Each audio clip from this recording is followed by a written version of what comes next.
Good evening all. Good evening everyone. अभी तक class में कोई ज्वाइन नहीं हुआ। मैंने 8-10 मिनट वेट कर लिया है, पर कोई नहीं, मेरे को तो आज टॉपिक कंप्लीट करना ही है। ठीक है। आज आपका पेपर 1 पार्ट ए का आखिरी टॉपिक है। ठीक है, तो शुरू करता हूँ मैं तो क्लास। जो ज्वाइन होना चाहे बीच में ज्वाइन हो सकता है, नहीं हो तो भी कोई बात नहीं। टाइम शॉर्ट है अपन को। मैं पूरी कोशिश कर रहा हूँ कि जनवरी ना जाए, दिसंबर तक ही कोर्स हो जाए पूरा। और कोई नहीं, बहुत ज़्यादा जल्दबाजी नहीं कर रहा हूँ मैं। आज का टॉपिक इतना इम्पोर्टेंट नहीं है। मतलब मार्क्स के हिसाब से देखो तो इम्पोर्टेंट है, लेकिन वैसे इम्पोर्टेंट नहीं है कि कुछ समझने वाला हो। आप रिकॉर्डेड लेक्चर भी इसके देख सकते हो। तो आज का टॉपिक शुरू करते हैं। मैं एक बार टॉपिक निकाल लेता हूँ।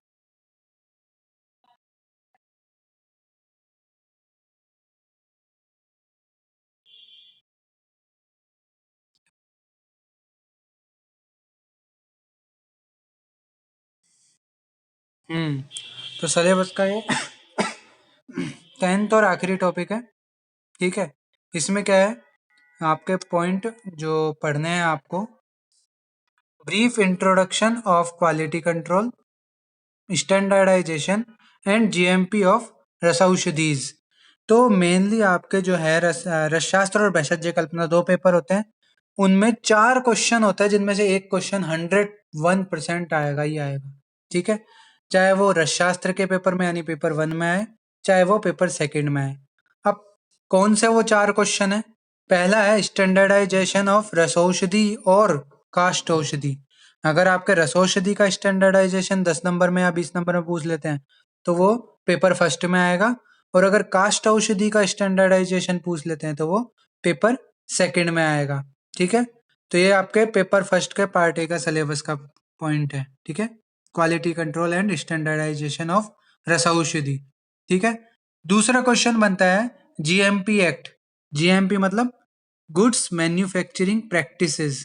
तो जीएमपी एक्ट जो है आपके, वो भी पेपर 1 और पेपर 2 दोनों का हिस्सा है। दोनों में से कहीं भी आ सकता है। फिर तीसरा जो क्वेश्चन आता है वो आता है डीसीए 1940। डीसीए मतलब ड्रग एंड कॉस्मेटिक एक्ट। ठीक है, ड्रग एंड कॉस्मेटिक एक्ट 1940 में लागू हुआ था। तो वो जो है पेपर 2 के पार्ट बी में दे रखा है वैसे तो सिलेबस में, लेकिन वो पेपर 1 का भी टॉपिक है, पेपर 2 का भी टॉपिक है, वो डीजी का भी टॉपिक है। तो तीनों में से वो कहीं भी आ सकता है। ठीक है, ड्रग एंड कॉस्मेटिक एक्ट। और उसी को अपडेट करके डीसीए रूल निकाला था 1945 में। तो ये दोनों चीजें एक ही है। ठीक है, तो ये तीसरा क्वेश्चन बन जाता है डीसीए को जो है एक्सप्लेन करने का, ड्रग एंड कॉस्मेटिक एक्ट को एक्सप्लेन करने का। और चौथा क्वेश्चन ये बन जाता है what is pharmaco vigilance. Pharmaco vigilance क्या है? तो फार्मेको विजिलेंस का जो क्वेश्चन है, जो आपका टॉपिक है, वो अपन पेपर 1 के पार्ट बी में पढ़ेंगे सबसे लास्ट में। ठीक है, तो इस प्रकार से 4 प्रकार के क्वेश्चन बनते हैं। कौन कौन से? पहला मैं वापस रिपीट कर देता हूँ: स्टैंडर्डाइजेशन ऑफ रसौषधि और काष्ठ औषधि। अगर रसौषधि का आ रहा है तो वो पेपर 1 का हिस्सा है, और काष्ठ औषधि का आ रहा है तो वो पेपर 2 का हिस्सा है। ठीक है। दूसरा क्वेश्चन जीएमपी एक्ट। जीएमपी की full form goods manufacturing practices. ठीक है, अब जीएमपी का कुछ लोग बोलते थे गुड्स मैन्युफैक्चरिंग प्रोडक्ट वगैरह, ये सब गलत है। गुड्स मैन्युफैक्चरिंग प्रैक्टिस, ये फुल फॉर्म है जीएमपी की। 2 नंबर में पूछ लेते हैं कई बार फुल फॉर्म भी। डीसीए, तीसरा क्वेश्चन, डीसीए का एक्सप्लेनेशन करो। डीसीए मतलब drug and cosmetic act 1940 and DCA rule 1945। ये जो आपका है तीसरा क्वेश्चन। चौथा फार्मेको विजिलेंस। तो यहाँ पे अपन बात करेंगे स्टैंडर्डाइजेशन ऑफ रसौषधि की, और रसौषधियों के ही जीएमपी की। ठीक है, जीएमपी ऑफ रसौषधीज, इनकी बात करेंगे अब। पढ़ शुरू करते हैं आज का टॉपिक। तो रसौषधियों के मानकीकरण का ज्ञान। रस शास्त्र के प्राचीन रस ग्रंथों में भस्म आदि के निर्माण के लिए अलग अलग मानदंडों का वर्णन किया गया था। ठीक है, यदि सभी मानदंडों द्वारा भस्म आदि का निर्माण किया जाए तो भस्मों का योग शरीर के लिए लाभकारी होता है। अब चूंकि अपन इसमें मेटल्स होते हैं, ठीक है, मरकरी हो गई, ये वत्सनाभ जैसे पॉइजनस प्लांट हो गए, इन सब का अपन यूज कर रहे हैं। तो अगर कोई स्टैंडर्ड नहीं होगा, तो आप अगर ऐसी किसी ने मेडिसिन बना ली इन सबको योग करके, तो वो हानिकारक भी हो सकती है। वो जो है व्यक्ति की जो है, रोगी की जान भी ले सकती है। इसलिए हर दवा का, हर मेडिसिन का एक स्टैंडर्ड होना चाहिए। ठीक है, एक क्वालिटी स्टैंडर्ड होना चाहिए, क्वांटिटी स्टैंडर्ड होना चाहिए। तो इसलिए यहाँ पे स्टैंडर्डाइजेशन की जरूरत पड़ी। ठीक है, जरूरत क्यों पड़ी स्टैंडर्डाइजेशन की? क्योंकि अगर स्टैंडर्डाइजेशन नहीं होता, कोई ऐसा नियम नहीं आता, तो लोग अपनी मर्जी से जो है बनाते दवाइयाँ। अब वो देखते नहीं क्वालिटी कैसी हो रही है, कोई भी क्वालिटी का प्रोडक्ट यूज कर रहे हैं। जैसे कि आजकल वो चूर्ण आते हैं गिलोय के, तो गिलोय की लकड़ी का कोई वो कीड़े लगी लकड़ी हो उसकी बना रहा है, कोई कैसे बना रहा है, तो वो क्वालिटी नहीं रहती चीज में। अब क्वालिटी नहीं रहेगी तो उसका असर भी वैसे नहीं होंगे। इसलिए यहाँ पे बताया कि रसौषधियों के मानकीकरण का जो है आपको ज्ञान रहना चाहिए। मानकीकरण मतलब स्टैंडर्डाइजेशन का ज्ञान रहना चाहिए। अब भस्मों आदि की परीक्षा का शास्त्रीय मानदंड। तो वर्तमान समय में आयुर्वेद की औषधि निर्माता कंपनियां धात्वादि खनिज द्रव्यों की भस्मों एवं योगों के मानकीकरण के लिए प्रयासरत हैं। आयुर्वेद के प्राचीन आचार्यों ने उत्तम भस्मों की गुणवत्ता निर्धारण के लिए विभिन्न मानक यानी स्टैंडर्ड्स निर्धारित किए थे, जिनसे श्रेष्ठ योगों का निर्माण हो सके। ठीक है, अब ये कौन कौन से स्टैंडर्ड थे? जिसमें 3 प्रकार की परीक्षाएं करते थे। एक भौतिक यानी फिजिकल एग्जामिनेशन, किसी भी भस्म का फिजिकल अपीयरेंस हो गया, फिजिकल एग्जामिनेशन हो गया, वो कैसा होता है। दूसरा केमिकल एग्जामिनेशन, कि उसमें केमिकल प्रॉपर्टीज में क्या चीज है, चेंज हुए हैं कि नहीं, और क्या केमिकल स्टैंडर्ड उस भस्म के क्या होने चाहिए, उस बारे में। और तीसरी विशेष या स्पेसिफिक परीक्षा जो है, किसी किसी भस्म की कुछ स्पेशल परीक्षाएं होती हैं, उनके बारे में अगर आ रहा है तो वो विशेष परीक्षा हो गई। ठीक है, तो यहाँ पे अपन सबसे पहले किसकी बात करते हैं? भौतिक परीक्षा। इसमें कौन कौन सी परीक्षा आती है? वर्ण, निश्चंद्रता, ठीक है, वारितर, ऊनम या उत्तम, ठीक है, रेखा पूर्णता, श्लक्ष्णता, सूक्ष्म, अंजन सन्निभ, फिर भौतिक अवस्था। ये सब जो है भौतिक परीक्षण के अंतर्गत आती है। रासायनिक परीक्षण की बात करें तो गत रसत्व, अपुनर्भव, निरुत्थत्व, ये सब जो है रासायनिक या केमिकल जो है परीक्षण, केमिकल एग्जामिनेशन के अंतर्गत आते हैं। ठीक है, तो अपन लिख सकते हैं भौतिक एग्जामिनेशन मतलब फिजिकल, अरे यार, फिजिकल एग्जामिनेशन। ठीक है, फिजिकल एग्जामिनेशन भौतिक परीक्षण हो गया, और केमिकल एग्जामिनेशन रासायनिक परीक्षण हो गया, और विशेष यानी स्पेशल एग्जामिनेशन जो होता है वो विशेष परीक्षण हो गया। ठीक है, तो अब शुरुआत करते हैं अपन फिजिकल एग्जामिनेशन से। फिजिकल एग्जामिनेशन में सबसे पहले वर्ण। प्रत्येक भस्म या योग का एक निश्चित वर्ण होता है। अच्छी प्रकार की भस्म या योग बनने पर उसमें धात्वीय रासायनिक योग से एक विशिष्ट वर्ण होता है। जैसे कि अपन एग्जाम्पल के लिए दें तो अभ्रक भस्म का कैसा वर्ण होगा? जो है इष्टिका चूर्ण जैसा लाल रक्त वर्ण की होगी। ठीक है, ऐसे लौह भस्म भी रक्त वर्ण की बनती है। ठीक है, ऐसे ही क्या है, अपने कुछ भस्में जो है ब्लैकिश टाइप के वर्ण की बनेंगी। कुछ भस्में कैसे होती हैं, जो अपने शुभ्रा भस्म, वो श्वेत वर्ण की बनी। ठीक है, तो इस प्रकार से जो है भस्मों के अलग अलग वर्ण होते हैं, वो स्पेसिफिक होते हैं। तो ऐसी स्पेसिफिक वर्ण की जो है होती है भस्में। तो वर्ण के थ्रू अपन परीक्षा करते हैं कि हाँ भाई, अगर रेडिश वर्ण प्राप्त नहीं हुआ अभ्रक भस्म का, तो उसको अपन क्या बोलते हैं कि ये भैया ढंग से नहीं बनी है, इसका कलर नहीं आया अभी तक सही। ठीक है, तो ये हो गया अपने वर्ण परीक्षा। दूसरी आती है अपनी निश्चंद्रता। एक होता है चंद्रिका युक्त होना और एक होता है निश्चंद्र। चंद्रिका युक्त जैसे कि अपन बोलते हैं मोर के पंख होते हैं ना, जिसमें अनेक कलर होते हैं, मतलब डिस्कलरेशन होना एक तरह का बोल सकते हैं अपन चंद्रिका युक्त। और निश्चंद्र मतलब एकदम जो कलर है उस कलर की होती है। जैसे कि ब्लैक है तो बिल्कुल ब्लैक, डीप ब्लैक, और अगर रेड है तो रेड, ठीक है, और व्हाइट है तो व्हाइट। इस तरह से जो है उसका जो कलर होता है ना, उसकी जो चमक होती है वो मतलब ऐसा होता है बस। ठीक है, फिर यहाँ पे लिख रखा है धातुओं में चमक का गुण होता है। अपन पढ़ते हैं 10th 12th में, सब में पढ़ा है कि धातुओं में चमक होती है। ठीक है, क्या बोलते हैं उसको, लिस्ट्रस होती है धातुएं, चमकीली होती है। तो यहाँ पे क्या होती है, जब भस्म निर्माण हो जाता है तो वो धातुओं की चमक जो है खत्म हो जाती है, बिल्कुल चमक रहित होती है भस्म। तो इसलिए यहाँ पे निश्चंद्र परीक्षा। अगर भस्म में चंद्र यानी चमक है तो वो प्रॉपरली तैयार नहीं हुई है। अगर निश्चंद्र है, बिल्कुल चमक नहीं है, एकदम डीप कलर वाली है, ठीक है, ब्लैक है तो बिल्कुल डीप ब्लैक, उसमें कुछ और अदर कलर मिक्स नहीं हो, तो वो अपन क्या बोलेंगे, निश्चंद्र होती है भस्म, चमक रहित होती है। निश्चंद्र भस्म होने पर ही श्रेष्ठ योगों का निर्माण होता है। ठीक है, आगे अपन आते हैं अगला, वारितर। वारितर में आपको पढ़ा चुका, बार बार बताने की जरूरत नहीं है। उत्तम भस्म जो है पानी के ऊपर तैरती है। ये किसकी परीक्षा है? उसकी लघुता और सूक्ष्मता की परिभाषा, परीक्षा है। कि अगर पानी पे तैर रही है मतलब वो बिल्कुल हल्की और सूक्ष्म कणों युक्त होती है। ठीक है।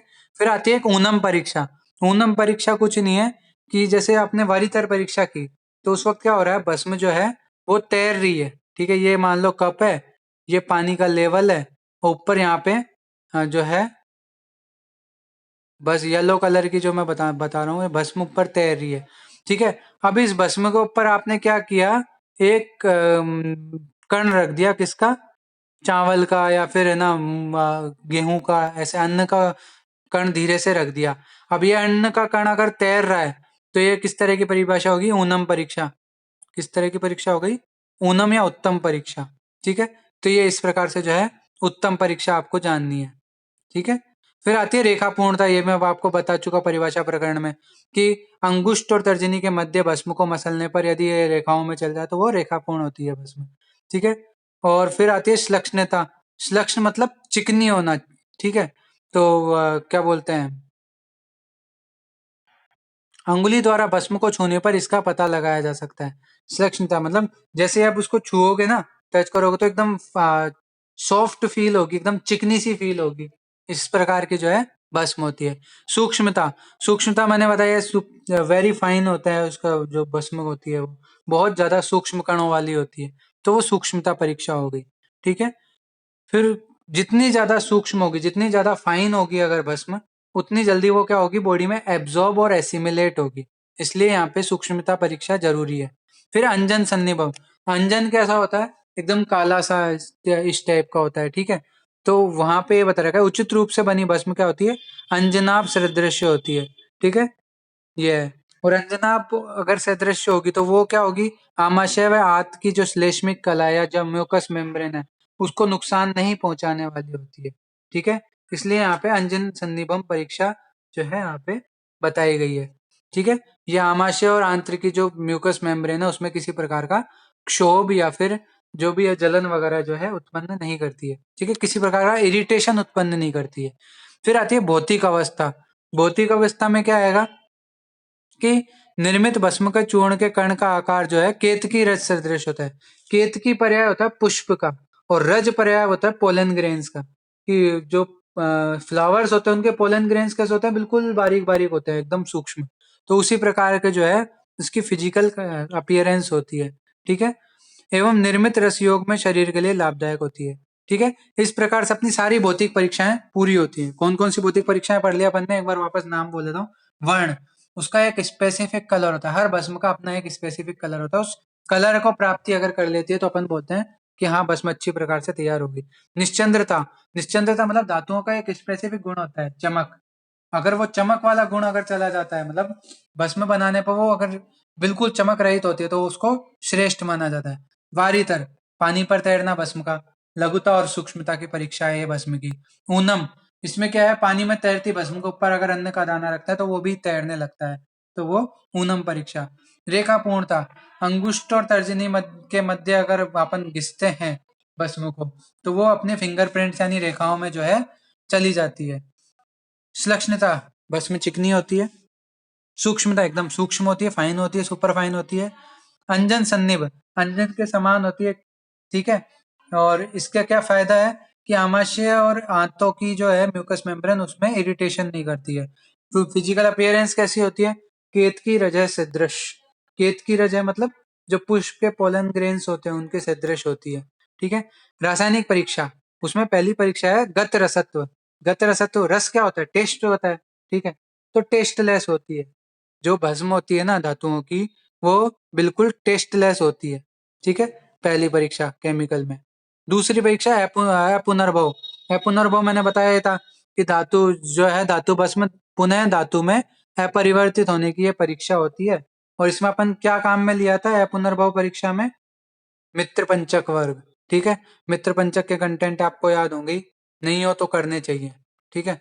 तो मित्र पंचक जो है यहाँ पे द्रव्य यूज लिए थे, ठीक है।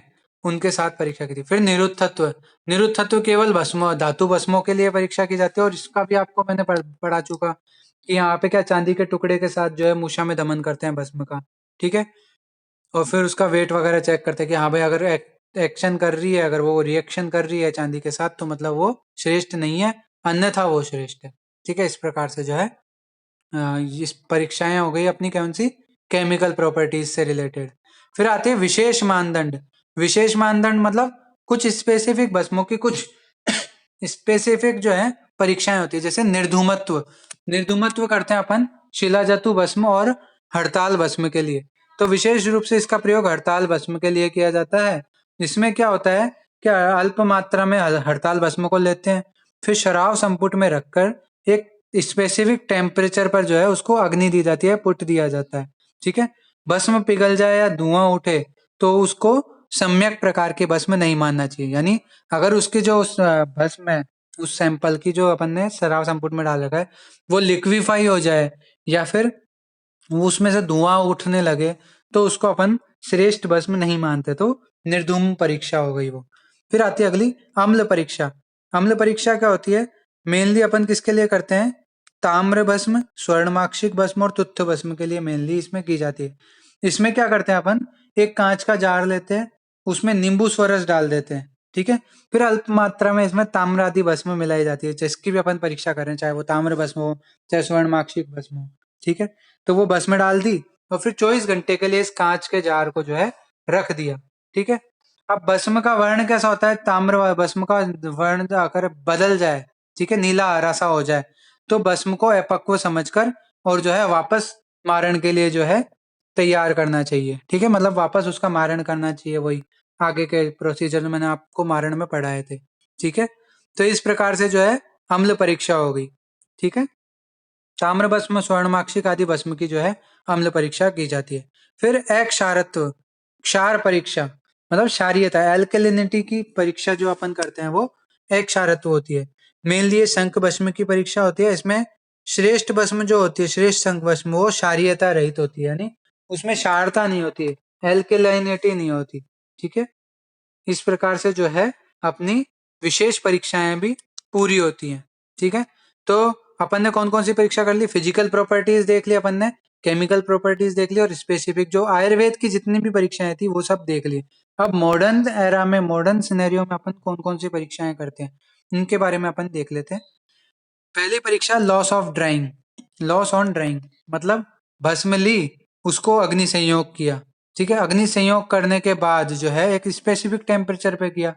फिर उसके बाद जब अपन उसका वेट चेक करते हैं तो जो पहले वेट था और बाद में वेट था उसमें अगर जो अंतर आता है तो उसको बोलते हैं लॉस ऑन ड्राइंग। ठीक है, इस परीक्षण से आर्द्रता का ज्ञान होता है, मतलब उसमें कितनी ह्यूमिडिटी है भस्म में, इस चीज का ज्ञान होता है अपन को इस परीक्षा से।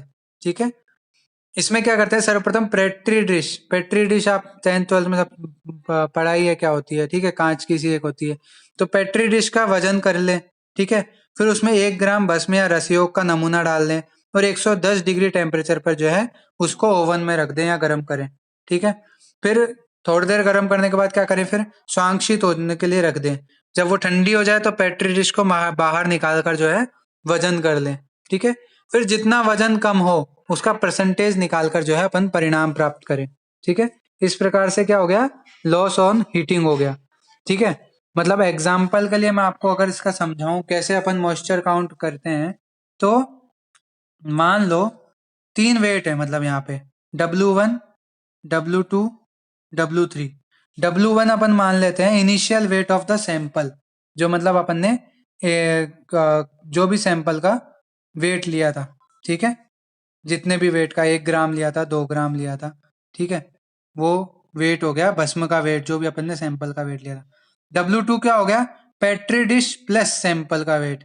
ठीक है, मतलब पेट्री डिश में आपने 1 ग्राम सैंपल डाल दिया तो पेट्री डिश का वेट प्लस 1 ग्राम, जो सैंपल का जो भी वेट लिया अपन ने, यहाँ 1 ग्राम लिया तो 1 ग्राम मैं काउंट कर रहा हूँ, तो वो W2। W3 क्या होता है कि अग्नि देने के बाद 110 डिग्री टेम्परेचर पर कुछ टाइम गर्म करने के बाद जो है अपन वापस वेट चेक करते हैं, फाइनल वेट चेक करते हैं आफ्टर ड्राइंग, तो वो हो गया W3। तो W1, W2, W3 आपको समझ में आ गए। फिर अपन देखते हैं इसमें क्या होगा आगे। इसका फॉर्मूला अपन जो निकालेंगे तो वो होगा W2 minus W1, sorry W2 minus W3। ठीक है, अपॉन W1। W1 क्या था? जो सैंपल का वेट था वो इनिशियल वेट। W2 क्या था? जो अपन ने पेट्री डिश में सैंपल डाल के वेट किया था वो। और W3 क्या था? Final wait. तो ये जो आएगा, जो भी वैल्यू है उसको 100 से गुणा करके परसेंटेज निकाल लेंगे। तो इस प्रकार से जो है अपना कौन सी लॉस ऑन ड्राइंग परीक्षा हो गई पूरी, कि कितना लॉस हुआ, कितनी उसमें मॉइस्चर था, वो अपन काउंट कर लेंगे। दूसरी परीक्षा होती है ऐश वैल्यू। ऐश वैल्यू मतलब उसमें कितनी जो है भस्म है। पहले अपन ने मॉइस्चर काउंट कर लिया, अब अपन काउंट करते हैं जिसमें जो उसमें वो ऐश था, जो उसमें वैल्यू थी, ठीक है, भस्म की वैल्यू वो कितनी थी, ठीक है, जो ड्राइड वैल्यू था वो कितना था। तो वो निकालने के लिए अपन क्या करते हैं, टोटल ऐश वैल्यू निकालते हैं, जिसमें मतलब क्या करते हैं इसमें अपन, एक तो हो गया W1, यहाँ पे भी W1 क्या है, वेट ऑफ एम्पिटी क्रूसिबल, जिसमें अपन मूषा वगैरह में जो अपन रख रहे हैं तो उसका वेट कितना हुआ, वो W1। W2 ये क्या हो गया, क्रूसिबल का वेट प्लस जो है ऐश, क्रूसिबल यानी ये मूषा बना दी, प्लस ऐश का जो भी वेट है, अपन मान लो 5 ग्राम लिया तो वो, तो ऐश का जो वेट है वो, तो W2 माइनस W1 टोटल ऐश वैल्यू हो गई, ठीक है। फिर उसमें जो है परसेंटेज निकालते हैं, तो टोटल ऐश वैल्यू अपॉन 5 मतलब जितने ग्राम आपने वेट लिया था ऐश का उतना, यहाँ 5 ग्राम मैंने काउंट किया तो वो इंटू 100, मतलब W2 minus W1 upon 5 into 100। ये अपन क्या निकाल लेते हैं, परसेंटेज निकाल लेते हैं ऐश का, ठीक है, टोटल ऐश वैल्यू निकाल लेते हैं अपन, परसेंटेज ऑफ ऐश वैल्यू। समझ में आ गया आपको ऐश ऐश वैल्यू क्या होती है, ठीक है, ये होती है ऐश वैल्यू। मतलब यहाँ पे क्या है, सिलिका क्रूसिबल लेकर उसमें 2 ग्राम की मात्रा में औषधि योग का नमूना लें, फिर मफल फर्नेस पर 700 डिग्री टेम्परेचर पर गर्म करें और अब इसका फाइनल वेट निकालें। तो जो डिफरेंस आता है वेट का, उसका परसेंटेज जब अपन निकालते हैं तो उसको क्या बोलते हैं, ऐश वैल्यू बोलते हैं, ठीक है। फिर आता है एसिड इनसोल्यूबल ऐश। एसिड इनसोल्यूबल ऐश क्या होता है, इसमें क्या होता है कि इस परीक्षण में भस्म और रसयोगों के नमूनों में अकार्बनिक तत्वों की जो है मात्रा अपन देखते हैं, ठीक है, उसका परसेंटेज निकालते हैं कि इसमें अकार्बनिक तत्व कितने हैं, ठीक है। तो एसिड इनसोल्यूबल हो गया। एसिड इनसोल्यूबल के लिए अपन क्या करते हैं कि एक नमूना लेते हैं ऐश का, उसमें 50 ml जो है HCl डाल देते हैं और 5 मिनट तक के लिए इसको उबालते हैं। उबालने के बाद इसको छान लेते हैं और फिर जो है इसका फिल्टर पेपर पे आ जाती है पूरी ऐश। तो फिर इस ऐश का जो है वेट अपन निकालते हैं, फिर उसका परसेंटेज निकाल लेते हैं, कितना लॉस हुआ या कितना जो है वेट प्राप्त हुआ, तो वो एसिड इनसोल्यूबल ऐश हो जाता है। समझ में आ गया आपको कि अपन सबसे पहले क्या किया, अपन ने एक सैंपल लिया, जितना भी लिया अपन ने, मान लो 5 ग्राम, उसमें 50 ml डाइल्यूट HCl डाल दिया, हाइड्रोक्लोरिक एसिड, फिर उसको 5 मिनट तक के लिए अच्छे से उबाल लिया ऐश को, फिर फिल्टर पेपर से उसको छान लिया। अब फिल्टर पेपर पे रह गई ऐश, बाकी पार्ट जो एसिड में सोल्यूबल था वो एसिड के साथ साथ छन गया, ठीक है। तो अब बचा एसिड इंसोल्यूबल पार्ट, उसका वेट कर लिया कितना हुआ, मेन अपन ने वेट कर ही रखा था सैंपल का कितना था, फिर परसेंटेज निकाल लेंगे, टोटल परसेंटेज कितना हो गया, ठीक है।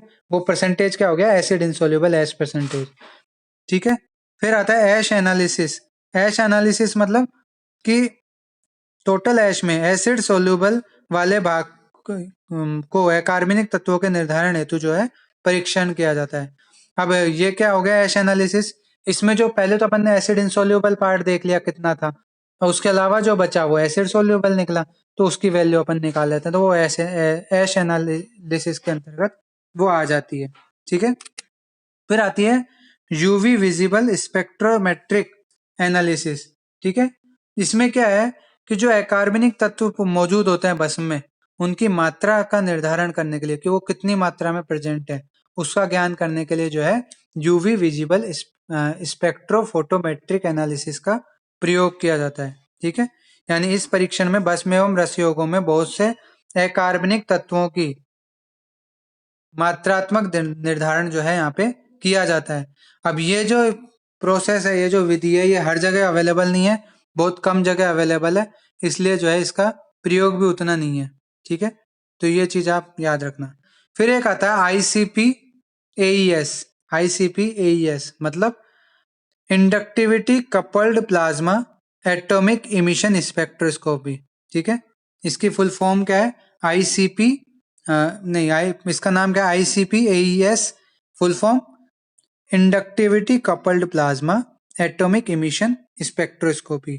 इसमें आपको बस इतना याद रखना है कि ये भस्म और रस योगों में धातुओं की मात्रा जो है वो काउंट करने के लिए, कि धातुओं का जो क्या ट्रेसेस कितने हैं उसको काउंट करने के लिए जो है इसका प्रयोग किया जाता है। इसमें जो है नेचुरल गैस जो है ना, ऑर्गन गैस, इनका प्रयोग किया जाता है। ठीक है, इतना ही आपको याद रखना है। फिर है एक्सरे डिफ्रैक्टोमीटर। तो इसमें क्या है कि जो स्ट्रक्चर है मेटल्स के, जो है एटम्स की स्ट्रक्चर्स का जो है अपन पता लगाते हैं। ठीक है, तो ये एक्सरे डिफ्रैक्टोमीटर है। ठीक है, फिर उसके बाद आगे अलग आता है पार्टिकल साइज डिस्ट्रीब्यूशन टेस्ट। इसका क्या है, इसका क्या रोल होता है कि जो भी कण होते हैं भस्म के, उनका किस तरह का बिखराव होता है, उसका बिखराव का क्या पैटर्न होता है, उसको पता लगाने के लिए जो है अपन पार्टिकल साइज डिस्ट्रीब्यूशन टेस्ट करते हैं। तो ये जो सारे मॉडर्न टेस्ट हैं, ये सब इसके एक स्टैंडर्ड टेस्ट लेते हैं, उसके अकॉर्डिंग मैच करते हैं बाकी बाकी जो टेस्ट होते हैं। ठीक है, तो उसके बेस पे जो ये टेस्ट होते हैं, समझ रहे हो कि भाई इसमें मॉइस्चर कितना है, इसमें सॉलिड पार्ट कितना है। ठीक है, किसी बस में एसिड इंसोल्यूबल पार्ट कितना है, एसिड सोल्यूबल पार्ट कितना है, किसी बस में जो मेटल्स हैं उनके कितना कितनी मात्रा है। ठीक है, मात्रात्मक क्वांटिटेटिव और क्वालिटेटिव एनालिसिस जो है अपन सारे इसमें करते हैं। ठीक है, तो इस प्रकार से जो है अपनी भस्मों की परीक्षा जो है पूरी हो जाती है।